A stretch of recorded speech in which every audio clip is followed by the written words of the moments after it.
વંદે માતરમ. વાત કરવી છે આજે પતિ પત્ની અને માતા પિતાની.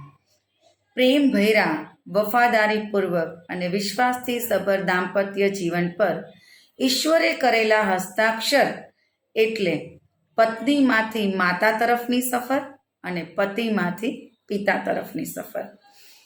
આજે વાત કરવી છે એ સગર્ભા સ્ત્રીઓ સાથે અને સાથે સાથે એ સ્ત્રી કે જેનું પોતાનું બાળક પોતાના ધાવણ પર મોટું થઈ રહ્યું છે.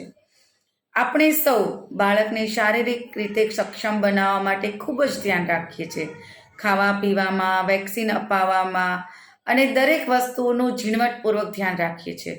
એ શારીરિક તંદુરસ્તી તો એની ખૂબ સરસ રહે છે, પરંતુ માનસિક રીતે સબળ બનાવવા માટે આજે આપણે કંઈક એવો ખોરાક બાળકને આપીશું કે આવનારા સમયમાં મા ભારતીને ફરી એક ગાંધીજી, સ્વામી વિવેકાનંદ, એપીજે અબ્દુલ કલામ કે કિરણ બેદી યા મધર ટેરેસા આપી શકીએ. એના માટે શું કરવું? સુંદર યાત્રા છે 9 મહિનાની ગર્ભયાત્રા, અને સુંદર સમય છે માતા અને બાળક.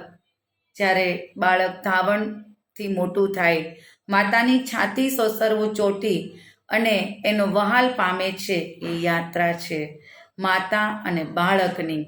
તો જ્યારે પણ આપણે બાળકને આશીર્વાદ આપીએ ત્યારે શું આપવા? સગર્ભા સ્ત્રીએ દરરોજ નિયત એક સમય પ્રમાણે પોતાના ગર્ભ ઉપર બંને હાથ પ્રેમથી રાખી અને આ સંકલ્પ, આ આશીર્વાદ આપવાના છે. અને જેમનું બાળક ગર્ભથી છૂટું પડી પોતાના ખોળામાં છે, પોતાના પડખામાં છે, તેણે એ માતાએ બાળકને કાંગારૂ કેરની જેમ પોતાનું છાતી સોસરવું ચાપી અને એને થપથપાવતા આ આશીર્વાદ આપવાના છે. બોલવાનું માત્ર એટલું જ છે, હૃદયથી, દિલથી અવાજ આવવો જોઈએ કે આપ ડૉક્ટર કલામ જેવા બુદ્ધિમાન બનો, આપ વિશ્વ સુંદરી બનો, આપ સચિન તેંડુલકર જેવા ક્રિકેટર બનો, આપ શ્રી રામ જેવા શ્રેષ્ઠ પુત્ર બનો, આપ શ્રી કૃષ્ણ જેવા નટખટ અને કર્મનિષ્ઠ બનો, આપ સુરીલી આવાજ લતા મંગેશકર જેવા બનો, આપ વિશ્વનાથ આનંદની જેમ ચતુર બનો, આપ સુભાષચંદ્ર બોઝની જેમ દેશભક્ત થાઓ, આપ પીટી ઉષાની જેમ શક્તિશાળી બનો, આપ ગાંધીજીની જેમ સત્યવાદી બનો, આપ સ્વામી વિવેકાનંદ જેવા ઉચ્ચ વિચારશીલ બનો, આપ કિરણ બેદી જેવા સફળતા મૂર્ત બનો,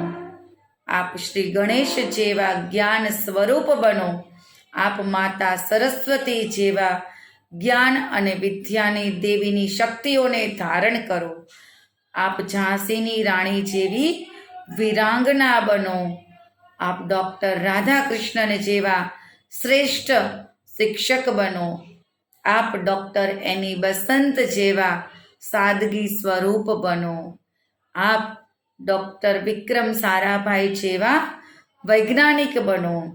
આવા આશીર્વાદ છે મારા વાલા. દીર્ઘાયુ બનો, સ્વસ્થ બનો. આ સૃષ્ટિમાં આપ આવી રહ્યા છો ત્યારે આ સૃષ્ટિમાં જન્મ લઈ અને આપના જન્મને શ્રેષ્ઠ કરો અને અન્યના જીવનને સુખી બનાવો. આપણી માતા હંમેશા આપની સાથે છે. આપની ગર્ભયાત્રામાં બીના ગોંડલિયાના ખૂબ ખૂબ શુભેચ્છા, શુભ આશીષ. આપ સાંભળી રહ્યા છો બાળ ઉછેરની બકબક ફ્રોમ બીના ગોંડલિયા. વંદે માતરમ.